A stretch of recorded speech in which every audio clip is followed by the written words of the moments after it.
If you feel that your hot water is just not hot enough, you may be able to increase the temperature and make it hotter at your water heater that looks something like this, but maybe a little bigger in a larger house. But what most residential electric water heaters have in common is that they have two adjustable thermostats where you can increase or decrease the temperature to save some money and improve the life of the water heater. And they are located right behind those panels that you can unscrew. One panel is on the top and the other is on the bottom.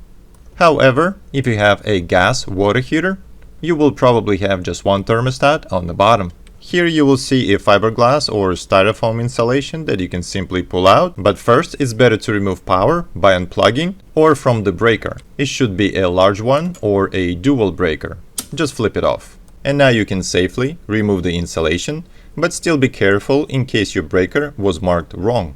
Have a closer look at the thermostat dial, and if it's set below 125 degrees, like here, that's why your hot water was lukewarm.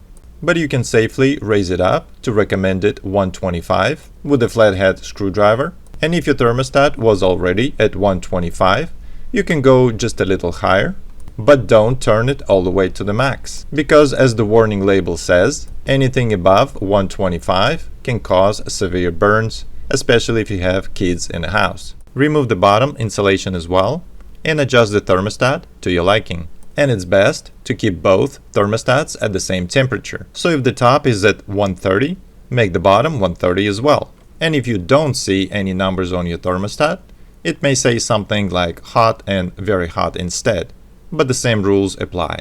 Now put the insulation back in and screw the covers back on. And if you found this video informative, hit the like button, and thanks for watching.